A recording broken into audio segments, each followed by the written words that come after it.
Hello, dear friends. Good morning, good afternoon, good evening. We have come again with another information that is very crucial to us. How are you all doing? Hope you are good. We are closer to Biafran freedom than when we started. That is what time does. Okay? I want Biafrans to put their heads together and look very well before you leap. Why do I say so? Because there are so many saboteurs. If you don't look before you leap, you will definitely regret it in this Biafra struggle. All right? And today we have another information, another news. And I want you to please pay attention to this. And please help us to share, like, and subscribe. Thank you very much. Asari Dokubo don't make a U-turn again. Each time that the zoo stop to sponsoring him, he will come back and claim to be a Biafra. But each time they start to sponsor him, then he will turn against the Biafrans. As it stands now, Asari Dokubo, according to him, he said he want to make a U-turn. He want to support Biafra simply because there is an inflow of Fulanis, left, right, and center, Ijaw land, southeast. I mean, he made a lot of comments in this clip you are about to listen now. But one thing I captured there, not minding that Asari Dokubo is the one who championed this government. Even during the time of legal battle between Peter Obi, Ahmed Tinubu, and Atiku Abubakar plus others, he was at the forefront. That is when he mobilized his armies, went to Abuja with his new song, turn by turn. He said it is Jagaban turn, that Obi should wait for his turn. But not only Obi went to court, he didn't call Atiku. That's why we keep on crying every day by day that Igbo's name one. After the Dokubo is a core Igbo man. Forget about the religion he believes or what he believes. But today, after the Dokubo is the one that is killing the people in the southeast. After now he's crying that there's inflow of Fulani, they want to take over everywhere. But after the Dokubo have forgotten that he is supposed to be among those who is fighting these Fulanis in Igbo land, but rather he deploy his boys. He's deploying his armies.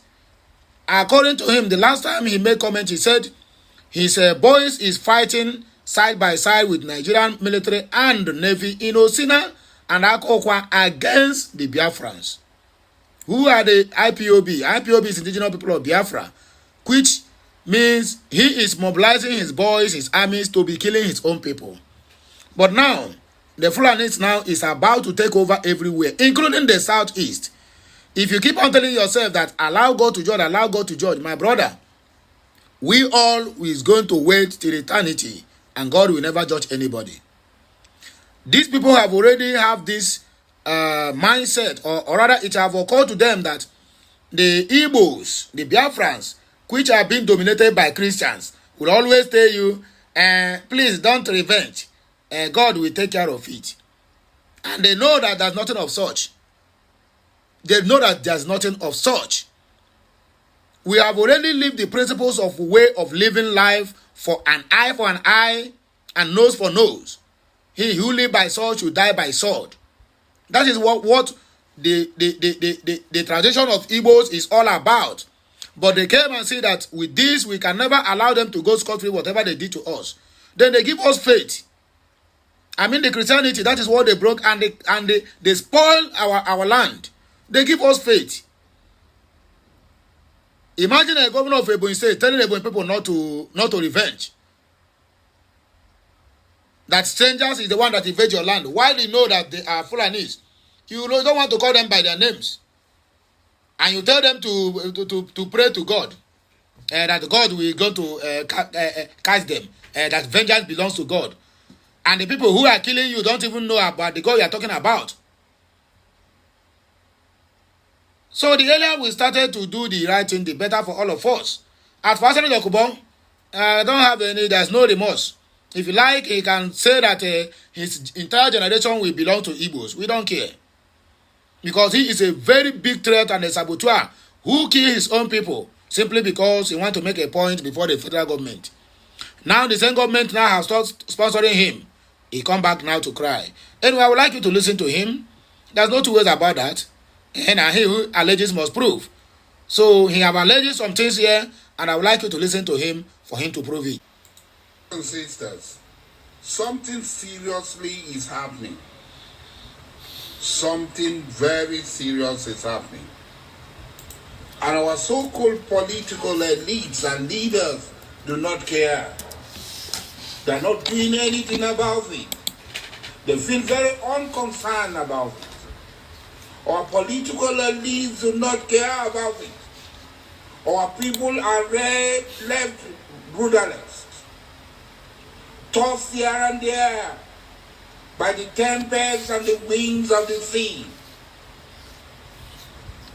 Nobody cares. Every day we hear stories of thousands and thousands of Futajelong Kampari Fulani being transported by every means of transportation down into our land, down into the Ijaw nation, down into Igbo land. You see it? In Ijaw nation, he called Igbo land. But let's keep listening. There's a place where he's supposed to put Biafra is our nation, and you hear what he said there. But I will pause it there and also remind you what he's supposed to put there as we move forward.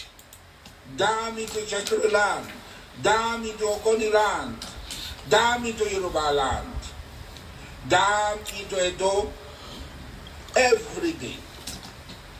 In the most unthinkable fashions, in their thousands. If you go to Bayelsa today, as I'm talking, all the fishing settlements and the farming villages are occupied and controlled by these fellows. We are Ijaw people, we are strong. We came here, nothing is going to happen. A man is always strong when he's with his people, when he has enough number to overcome his enemy. We should not underestimate these people. They have our money with us. They have been receiving tons and tons of our money. They have brought our batch and stole and sharing it amongst themselves. A minister in a federation came to say that sharing the money in the north because there are no poor people in the south. And where are our governors? Where are our local ministers? Where are our women rights ministers? Where are our women rights lawyers? All of them, they close their mouth. But this is more sinister. This is more sinister. They are coming here. They are changing the demography. What are they coming for? You remember Osman Danfodio? How they came to Sokoto, to Gobiri, to Kano, to Katsina, to be there. And what happened? They replaced the Abe rulers. They replaced the original people and took over the realms of power. They are coming. History is going to repeat itself if we don't act now.